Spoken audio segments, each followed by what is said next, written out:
అందరికీ నమస్కారం. ఇవాళ మన స్టూడియోలో ఐకాన్ ఆస్ట్రాలజర్ గట్టుపల్లి సురేష్ బాబు గారు ఉన్నారు. గురుగారితో మాట్లాడదాం. గురుగారు నమస్కారం. జై శ్రీమన్నారాయణ. 2025 ఫిబ్రవరి మాసం కన్యారాశి వారి పరిస్థితి ఎలా ఉండబోతుంది గురుగారు? ఎలాంటి రిజల్ట్స్ ఉంటాయి? ఎలాంటి రెమెడీస్ చేసుకుంటే బాగుంటుంది అంటారు? ఖచ్చితంగా ఈ కన్యారాశి వాళ్ళకి చాలా బాగుంది. ఎంత అంటే అందుకే గ్యాప్ ఇచ్చాను.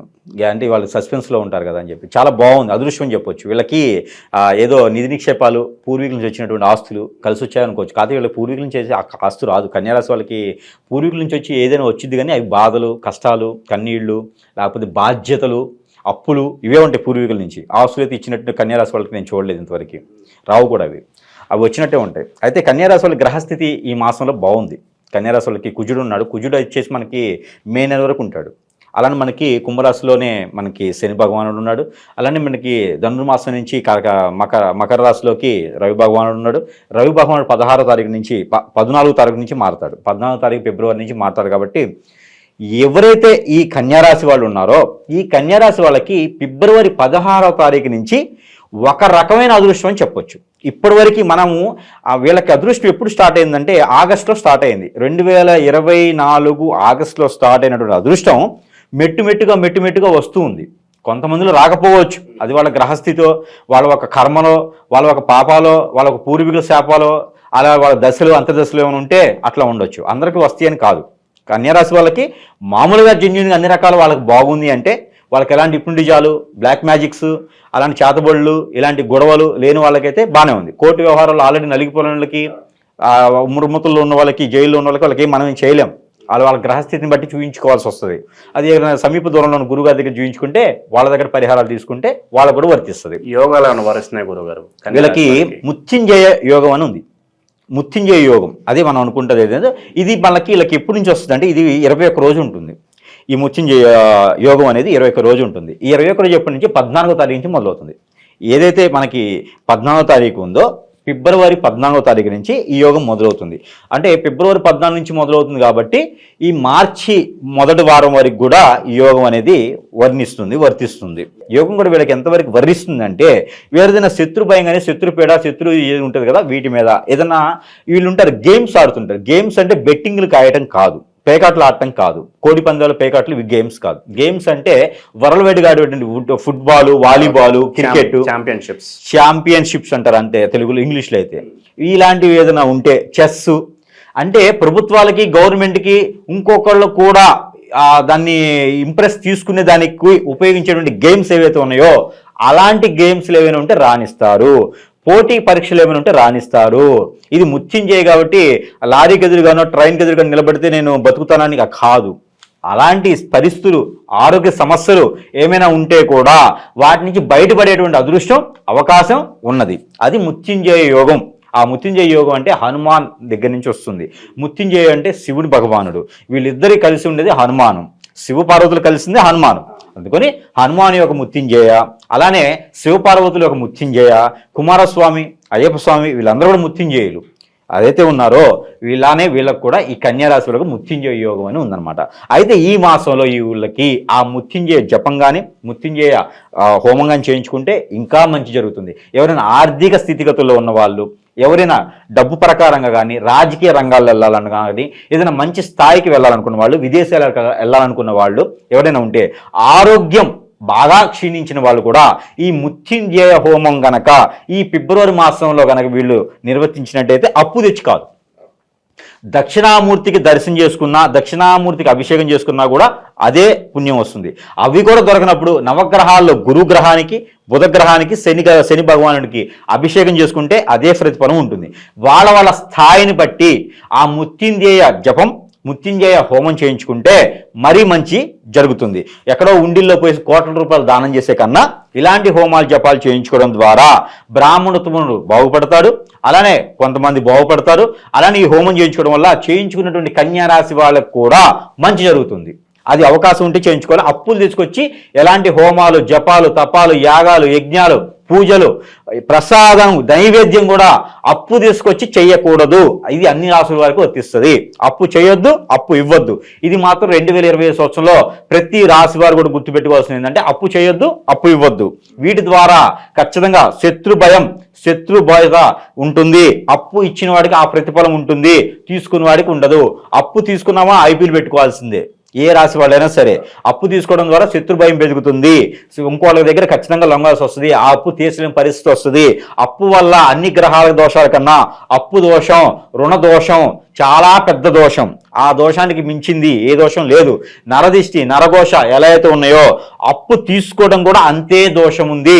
మనం రాణించలేము, ఎదగలేము కూడా. కన్యారాశి వాళ్ళు ఖచ్చితంగా గుర్తుపెట్టుకోవాల్సింది, మీకు ఎంతవరకు స్థాయి ఉందో అంతవరకు మాత్రమే చేసుకుంటే కన్యారాశి వాళ్ళు ఈ ఫిబ్రవరి మాసంలో పెళ్లిళ్ళు కానివ్వండి, పేరంటాలు కానివ్వండి, ఇంట్లో ఫంక్షన్స్ కానివ్వండి, ఏదైనా సెలబ్రేషన్స్ కానివ్వండి, దాని అన్నింటిలో కూడా పెత్తనం చలాయించేదానికి ఆస్కారం ఉంది.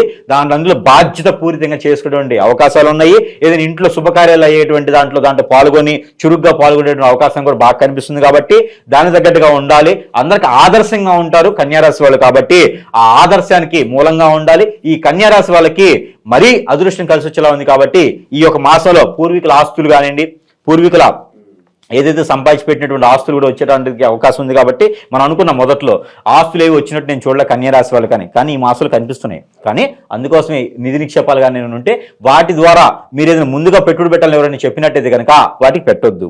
అలానే స్థలాలు, గృహశోభ, ఫ్లాట్లు, ఏదైనా ఓపెన్ ఫ్లాట్స్ కొనాలనుకుంటే కనుక, పంట పొలాలు ఏదైనా కొనే అదృష్టం కూడా బాగా కనిపిస్తూ ఉంది. మీకు ఉన్నటువంటి దిక్కు నుంచి ఉత్తరం దిక్కును కానీ తూర్పు దిక్కును కానీ మీరు చూసినట్లయితే కనుక ఏదైనా స్థలాలు, ఏదైనా ఇళ్ళు కానీ తీసుకునే అవకాశం కూడా బాగా కనిపిస్తూ ఉంది. గ్రహరీత్యా అవకాశాలు బాగా కనిపిస్తూ ఉన్నాయి. ఎక్కడి నుంచినా ఇప్పుడు సపోజ్ ₹1 చెప్పినారనుకో, కన్యారాశి వాళ్ళు వెళ్ళడం వల్ల అది వీళ్ళు అనుకూలంగా చెప్పి అమ్మే రకంగా ఉంటారు. కాబట్టి ఈ నెలలో కనుక తీసుకునే పని అయితే అప్పు లేకుండా ఉన్నట్లయితే కనుక గృహశోభ కనిపిస్తుంది. కాబట్టి కన్యారాశి వాళ్ళు అందరికీ కాదు, కొంతమేర ఉంది. కాబట్టి ఎవరైనా తీసుకోవాలనుకుంటే కనుక ఫిబ్రవరి మాసం 2025 సంవత్సరంలో కన్యారాశి వాళ్ళు ఖచ్చితంగా గృహాలు కొనుక్కునేదానికి, ఫ్లాట్స్ కొనుక్కునేదానికి అర్హులుగా కనిపిస్తుంది. ఉత్తరం కానివ్వండి, తూర్పు వైపును కానివ్వండి, వాళ్ళు నివసించేటువంటి గృహాన్ని బట్టే ఉండాలి. నాకు ఆల్రెడీ సొంత ఇల్లు ఉందండి వేరే ఊరిలో, అది నాకు దక్షిణం ఉంది, నేను ఉత్తరం ఉంటున్నాను, నాకన్నా ఉత్తరం చూసుకోవాలంటుంది. అట్లా కాదు. మీరు ఎక్కడైతే ఉంటున్నారో ఆ ఇంటి నుంచి ఉత్తరం వైపున, ఆ ఇంటి నుంచి తూర్పు వైపున చూసుకున్నట్టయితే మంచిగా కలిసి వచ్చేటువంటి అదృష్టం ఉంటుంది. ఆ మేర తీసుకుంటే మరీ మంచి జరుగుతుంది. అదే విదేశానికి ఎవరైనా ప్రయత్నం చేసే వాళ్ళు కానివ్వండి, అలానే ఏదైనా కొత్తగా వ్యాపారాలు చేయాలనుకున్న వాళ్ళకి కానివ్వండి, ఈ మాసం బాగా పరిగణిస్తుంది. 14వ తారీఖు తర్వాత, ఫిబ్రవరి 14 తర్వాత కనుక ఎవరైనా కొత్తగా వ్యాపారాలు పెట్టాలనుకుంటే చాలా బాగుంటుంది. టీ షాపులు కానివ్వండి, హోటల్స్ రంగాల్లో ఉన్న వాళ్ళు ఎవరైనా చేసుకుంటే ఫ్యాన్సీ షాపులు ఇలాంటి రంగాల్లో కూడా బాగా పరిగణిస్తుంది. బుక్ షాప్స్ ఇలాంటివి కూడా బాగుంటుంది. లేడీస్ ఎంపోరియం, ఆ 1 గ్రామ్ గోల్డ్, అలానే గోల్డ్ షాప్స్, సిల్వర్ షాప్స్ కూడా బాగా వస్తాయి. ఏదైనా అప్పు తెచ్చి చేయకూడదు. శారీస్ బిజినెస్ కూడా చాలా బాగుంటుంది. కాబట్టి ఈ మాసంలో వీళ్ళు ప్రయత్నం చేయొచ్చు. మోడల్ ఫ్యాషన్ డిజైనర్ ఎవరైనా చేస్తుంటే కూడా వాళ్ళకి ఈ మాసంలో జాబులు కూడా వచ్చేలా ఉన్నాయి. ఫ్యాషన్ డిజైనర్ చేసేటువంటి కన్యారాశితో పాటు ఫ్యాషన్ డిజైనర్ చేసేటువంటి మనం అనుకున్నటువంటి ద్వాదశ రాశుల్లో 4-5 రాశులు కూడా ఇంకా కనిపిస్తున్నాయి. కాబట్టి దానిలో ఒకటి కన్యారాశి. కన్యారాశి వాళ్ళకు కూడా ఫ్యాషన్ డిజైనర్ రంగాల్లో ఎవరైనా ఉంటే వాళ్ళకి ఖచ్చితంగా మంచి జాబ్ కానివ్వండి, మంచి కలెక్షన్స్ ఉండేటువంటి షాప్ కానీ పెట్టుకునేదానికి, మంచిగా రాణించేదానికి ఎక్కువ ఆస్కారం ఉంటుంది. ఇంకా కన్యారాశి వాళ్ళకి మరింత ఫలితాలు వచ్చేలాగా ఉండాలనుకుంటే కనుక అన్ని రకాల గ్రహ దోషాలు పోయేసి పితృల శాపం కూడా పోవాలనుకుంటే కనుక ఈ యొక్క మహాకుంభమేళ ఇంకా ఉన్నది. మహాకుంభమేళ 13వ తారీఖు జనవరి 13 నుంచి స్టార్ట్ అయ్యి మనకి ఫిబ్రవరి 26 మాస శివరాత్రి వరకు ఉంటుంది. కాబట్టి ఈ ఫిబ్రవరి మాసంలో కూడా ఎక్కడైనా మీకు సమీప దూరంలో ఉన్నటువంటి కాలువల్లో కానీ, చెరువుల్లో కానీ, వాగులు, వంతలు ఏవైనా ఉంటే కనుక, నీటి పారుదల ఉంటే వాటిలో స్నానం ఆచరించినట్టయితే కనుక, వాటిలో పెద్దలకు చేయాల్సిన కార్యక్రమాలు ఏమైనా ఉంటే చేసినట్లయితే కనుక, కాకికి మీరు తినేటప్పుడు ఏదైతే ఉందో ఒక రోజు కాదు, ఈ మాసం మొత్తం కూడా మీరు చేయాల్సిన పరిహారం, మీరు తినేటువంటి ఒక రోజు మొత్తంలో మీరు తినేటువంటి మొదటి ముద్ద మార్నింగ్ టైంలో టిఫిన్ కానివ్వండి, మధ్యాహ్నం సమయంలో ఏదైనా లంచ్ చేసినా, నైట్ టైంలో డిన్నర్ చేసినా కూడా నైట్ టైంలో పెట్టకూడదు. మార్నింగ్ నుంచి మధ్యాహ్నం లోపు మీరు ఏదైనా తిన్నారనుకోండి, ఒక్కసారి మాత్రమే, మార్నింగ్ మర్చిపోతే మధ్యాహ్నం మర్చిపోతే మధ్యలో, అట్లా ఒక్కసారి మాత్రమే పొద్దున్నే కనుక ఏదైనా తిన్నా ఒక ముద్ద తీయడం, అలానే మధ్యాహ్నం తిన్నా కూడా ఒక ముద్ద తీయడం ద్వారా మీకున్నటువంటి గ్రహరీత్య దోషాలతో పాటు పెద్దల నుంచి వచ్చిన పూర్వీకుల దోషం కూడా మీకు పోయేదానికి ఆస్కారం ఉంది. అది కాకి తినకలేకపోతే డస్ట్బిన్ లో వేసేయచ్చు, దానివల్ల తప్పేం లేదు. పెట్టినంతసేపు ఆ గోడ మీదో మొత్తం మీదో ఆ బయట పెట్టేసి ఒక చిన్న గ్లాస్ వాటర్ పెట్టేస్తే ఆ దోషానికి పరిహారం అనేది ఇది చాలా పెద్ద పరిహారం. ఇది అందరికి అనుకుంటారు ఇదేముంది ఇది చేస్తే సరిపోతుందా అని, కానీ ఇది సింపుల్గా ఉంటుంది.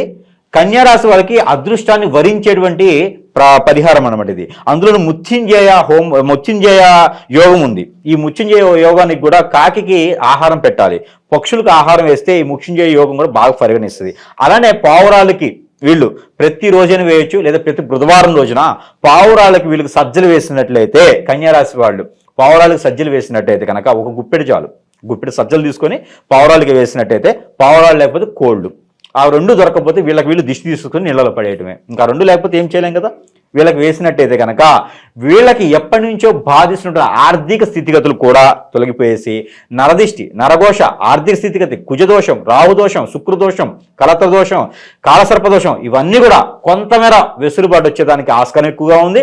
వీళ్ళకి రావాల్సినటువంటి పరిహారాలు ఏవైతే చేసుకోవడం వల్ల వీళ్ళకి రావాల్సిన ఆ దేవత దేవుని కృపా కటాక్ష వీక్షణాలు కూడా వీళ్ళ మీద ఉండేసి ఆ పూర్వీకుల శాపం కూడా వీళ్ళు తొలగిపోయేదానికి ఆస్కారం ఉంది. కాబట్టి ఆ మేర వీళ్ళు చిన్న చిన్న దోషాలకు పరిహారాలు చేసుకుంటే సరిపోతుంది. ఏదైనా విష్ణు ఆలయంలో ఒక పూట, విష్ణు ఆలయంలో ఒక 5 కొబ్బరికాయలు మాసం మొత్తంలో కనుక ఏకాదశి రోజు కానివ్వండి, శనివారం కానివ్వండి, విష్ణు ఆలయంలో ఒక 5 నారికేళాలు సమర్పించినట్లయితే కనుక వీళ్ళకి ఉన్నటువంటి గ్రహరీత్య దోషాలు, ప్రకృతి దోషాలు, వాత పిత్త కప దోషాలు కూడా తొలగిపోయేదానికి ఎక్కువ ఆస్కారం ఉంది. కాబట్టి ఆ మేర ప్రయత్నం చేసుకుంటే కూడా వీళ్ళకి బాగుంటుంది. అలానే మనం ప్రతి మాసం ఇస్తున్నట్టుగానే ఈ కన్యారాశి వాళ్ళకి కూడా ప్రతి మాసం అందరికి ఇస్తున్నట్టుగా నెంబర్ కూడా ఇవ్వడం జరుగుతుంది. ఇది గ్రహాల నుంచి తీసినటువంటి నెంబర్స్.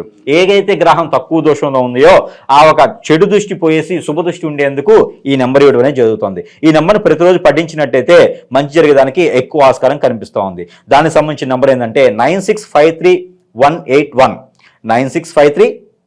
ఇది ఫ్యాన్సీ నెంబర్ కాదు, గ్రహాల నుంచి తీసిన నెంబరు. ఇది రవి భగవానుడిది, శని భగవానుడిది, అలానే గురువు, అలానే బుధుడు, అలానే శుక్రుడు, అలానే కేతువు, ఈ 5, 6, 7 నెంబర్లు ఏవైతే ఉన్నాయో ఏదైతే గ్రహానికి సంబంధించి ఎంత దోషం అయితే ఉంటుందో దానికి సంబంధించిన నెంబర్ ఏ ఉంటుందన్నమాట.